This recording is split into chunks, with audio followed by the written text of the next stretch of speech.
Hello friends, in this video we are going to see about pupil and its reflex and also about its abnormal reflex. First we are going to see about what is meant by pupil. Actually pupil is the central opening of the iris which is located inside of our eye which normally appears black in color. Next let's see about pupillary light reflex. Light enters the eye through the pupil and the iris regulates the amount of light by controlling the size of the pupil.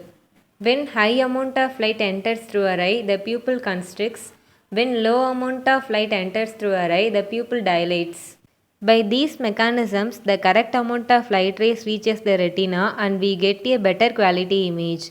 This is known as pupillary light reflex. The iris contains two groups of smooth muscles, one which is circular group which is called sphincter pupillae and another one radial group which is called dilator pupillae.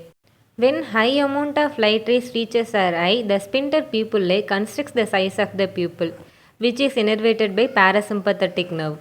When low amount of light rays reaches our eye, the dilator pupillae causes the pupil to dilate, which is innervated by sympathetic nerves. Next we are going to see about the size of the pupil. The normal pupil size varies from 2 to 4 mm. The constricted pupil is known as myotic pupil and it is less than 2 mm. The dilated pupil is known as mydriatic pupil and its size are more than 7 mm. The pupillary light reflex has two pathways, one is efferent pathway, another one is efferent pathway. When we shine a light into one eye, the light which carries by optic nerve which is the second cranial nerve and this is known as efferent pathway. And the light response which is carried by the oculomotor nerve which is the third cranial nerve is known as efferent pathway. Look at the diagram here. The optic nerve which is the efferent pathway that carries the light and the oculomotor nerve which is the efferent pathway that gives light response. Next we are going to see about pupillary light reflexes. When we shine light in one eye, both the eye gets constricts. This is known as normal pupillary light reflex. See the diagram here. When we shine light into the right eye get constricts. This is known as direct right reflex. But when we shine a light into the right eye, the left eye also gets constricted here. This is known as indirect or consensual light reflex. Next we are going to see about abnormal pupillary reflexes. When we shine a torch in a blind eye, there is no pupillary response noted. And anisocoria is a condition characterized by an unequal size of the eye's pupil. In anisocoria, the pupil sizes are unequal. The dilated condition of the pupil is known as mydriasis. After putting dilating eye drops, the pupil gets dilated. This condition is known as mydriasis. Accommodative reflex is absent in the condition of mydriasis. When we shine a light into the eye, the pupil gets constricts. This is known as normal light reflex. At the same time, when we see the near objects, the pupil gets constricts. It is known as accommodative reflex. Accommodative reflex is absent here means when mydriatic people see the nearby objects, the pupil is in dilated conditions only. The pupil won't get constricted. Let's see about third nerve palsy or oculomotor nerve palsy. When the third nerve gets palsy, the pupil always remains in dilated conditions only. Because the third nerve which is the efferent pathway is affected here, so there is no light response happens here. So the pupil always remains in dilated conditions. In addition to this, the third nerve palsy also causes ptosis and it affects extraocular muscles mobility. Next, let's see about sluggish pupil. In the case of sluggish pupil, there is no light reflex, but the patient briskly responds to the accommodative reflex. When we shine a torch in case of sluggish pupil, the pupil won't get constrict. But when they see the nearby objects, the pupil get constricts. It means light reflex is absent and accommodative reflex is present.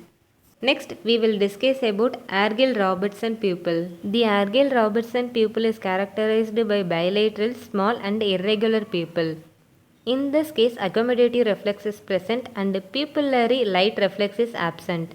Look at the diagram here. In the case A, when we shine a torch into the eye, the pupil won't get constricts. It indicates pupillary light reflex is absent. But in the case B, when they see the near object, the pupil get constricts. It indicates accommodative reflexes present. So in Argyll Robertson pupil, the pupillary light reflex absent and accommodative reflex present. Next we see about Adie syndrome. It is also known as Holmes-Adie syndrome. In this condition, parasympathetic nerve gets affected. Parasympathetic nerve helps in the constriction of the pupil. So when parasympathetic nerve gets affected, the pupil do not constrict, it remains in dilated condition. In this condition, pupillary light reflex is absent and accommodative reflex is present. So when we shine a torch in AD syndrome eyes, the pupil did not get constricts, but when they see the near objects, the pupil get constricts. Next, we will discuss about RAPD. The full form of RAPD is Relative Afferent Pupillary Defect. RAPD is a asymmetric disease and it affects one eye only. RAPD is a sign of retinal disease. The patients who have optic nerve damage has RAPD. RAPD is tested by swinging light test. This swinging light test should happen in a dim room illumination. Ask the patient to fixate on a distant point. At first, shine a light in right eye. After 3 seconds, shine a light in left eye. Then after 3 seconds, shine a light in right eye. Now observe the pupil size.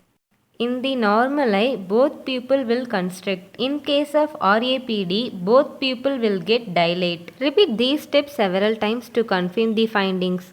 Be careful not to overexpose one eye and induce an RAPD. Spend about 3 seconds on each eye and switch to the other eye so that the light exposure remains equal between the two eyes. Look at the diagram here. In the first case, there is no exposure of light and the pupil remains in normal size. In the second case, when we shine a light into the eye, the pupil get constricts. This is the normal response to light. In the third case, when we shine a light into the right eye, both the right and left eye get dilates. It indicates positive RAPD of the right eye. I hope you guys understand the content pupillary reflex very well. If you like the content means like, share, comment the video, and for regular optometry updates subscribe our channel Optometer. Use it.